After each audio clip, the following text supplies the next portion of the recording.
वेदाविनाशिनं नित्यं य एनमजमव्ययम्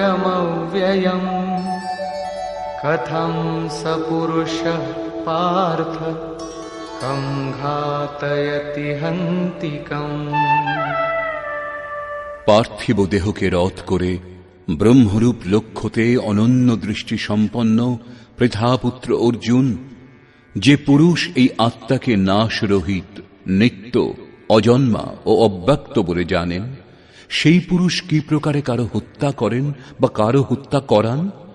অবিনাশীর বিনাশ অসম্ভব, অজন্মা জন্মগ্রহণ করেন না, অতএব দেহের জন্য শোক করা উচিত নয়। এ কথা উদাহরণের মাধ্যমে স্পষ্ট করলেন।